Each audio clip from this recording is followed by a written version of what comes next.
সকলে আমার প্রীতি ও শুভেচ্ছা নেন। আশা করি ভালো আছেন। কিছু কিছু মানুষ দেশের ক্ষতি করার জন্যই জন্ম হয়।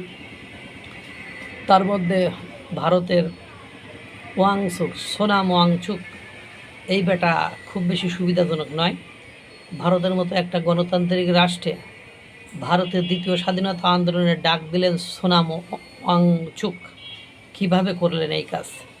ভারতকে 2047 সালের মধ্যে উন্নত মর্যাদাপূর্ণ দেশে পরিণত করতে হলে রাজনৈতিক নেতৃত্ব এবং নির্বাচনের পদ্ধতিতে মৌলিক পরিবর্তন আনা প্রয়োজন বলে মন্তব্য করেছেন বিশিষ্ট জলবায়ু কর্মী ও শিক্ষা সংস্কারক সোনাম ওয়াংচুক।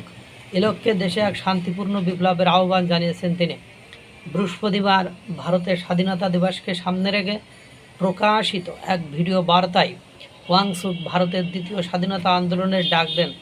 একই সাথে দেশের ভবিষ্যৎ গঠনে সহায়তা করতে পারে এমন স্বার্থহীন, নির্ভীক ও সৎ চরিত্রের মানুষদের নাম প্রস্তাব করার জন্য দেশবাসীর প্রতি অনুরোধ জানান।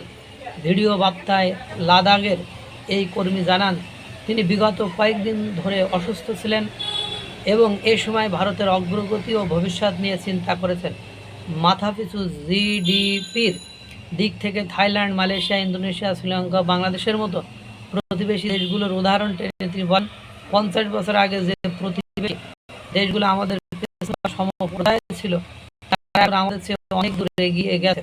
তিনি সতর্ক করে বলেন, বর্তমানে ধারা অব্যাহত থাকলে 2047 সালে স্বাধীনতার শতবর্ষ ভারত উন্নত দেশ হতে পারবে না। গত 2 মাসে পরিবর্তন চেয়ে আন্দোলন ও প্রতিবাদ করা মানুষের অভিনন্দন জানান ওয়াংচুক। সেই আন্দোলনের জেরে কেন্দ্রীয় শিক্ষামন্ত্রীর পদত্যাগের বিষয়টি উল্লেখ করে তিনি বলেন, 2 মাস ধরে আপনারা যে পরিবর্তন চেয়ে আন্দোলন করেছেন সেজন্য অভিনন্দন। শিক্ষামন্ত্রী পদত্যাগ করলেও নতুন শিক্ষামন্ত্রীকে নিয়োগ বিশেষ অলৌকিক কিছু হওয়ার আশা আমি দেখছি না।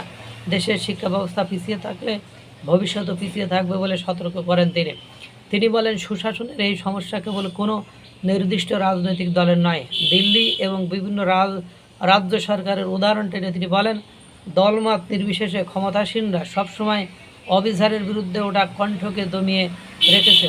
2012-13 সালের দুর্নীতি বিরোধী আন্দোলনের কথা স্মরণ করিয়ে দিয়ে তিনি বলেন, তৎকালীন সরকার পরিবর্তনের 12 বছর পর আজ দুর্নীতি ও অবিচার আরও 2-3 গুণ বড় আকার ধারণ করেছে।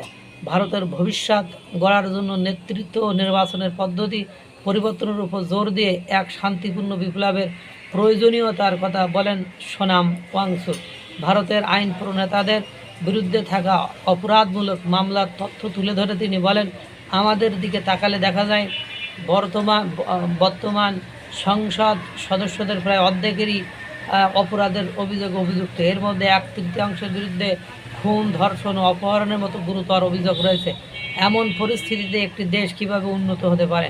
দেশের পরিবর্তন ও উন্নতির উপায় বের করতে ভারতের সেরা বুদ্ধিজীবী ও নাগরিকদের সাথে পরামর্শ করার ইচ্ছা প্রকাশ করেছেন ওয়াংচুক। নিজের এক্স পোস্টে তিনি জানান, কেবল বুদ্ধিজীবী নয়, বরং চরিত্রবান, স্বার্থহীন ও নির্ভীক নারী পুরুষদের তিনি এক ছাদের নিচে আনতে চান। তিনি বলেন, দূরবর্তী লাদাখে বসে তারা কে কোথায় আছেন তা আমার পক্ষে জানা সম্ভব নয়। তাই স্বাধীনতা দিবসের উপহার হিসাবে আপনারা নিজ নিজ অঞ্চল থেকে অন্তত একজন এমন ব্যক্তির নাম প্রস্তাব করে আমাকে সাহায্য করতে পারেন। এই লক্ষ্যে তিনি ভারতের বিভিন্ন রাজ্য ও শহর ভ্রমণ করে সরাসরি জনগণের মতামত সংগ্রহ করার পরিকল্পনার কথা জানান। এই হলো অবস্থা। কিন্তু তা জানা ভালো কথা, কিন্তু দুর্ভাগ্য হলো সত্য যে দ্বিতীয় স্বাধীনতা আন্দোলনের ডাক দেবে এই দ্বিতীয় স্বাধীনতা, স্বাধীন মানুষ একবারই হয়। দেশে বসে এই নোংরামি, এই কোথা থেকে যে ডিপ স্টেটের খেলায় মেতে উঠেছে মনে হয়।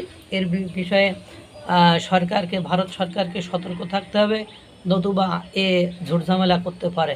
মহান সৃষ্টিকর্তা সকলকে ভালো রাখুক, সুস্থ রাখুক।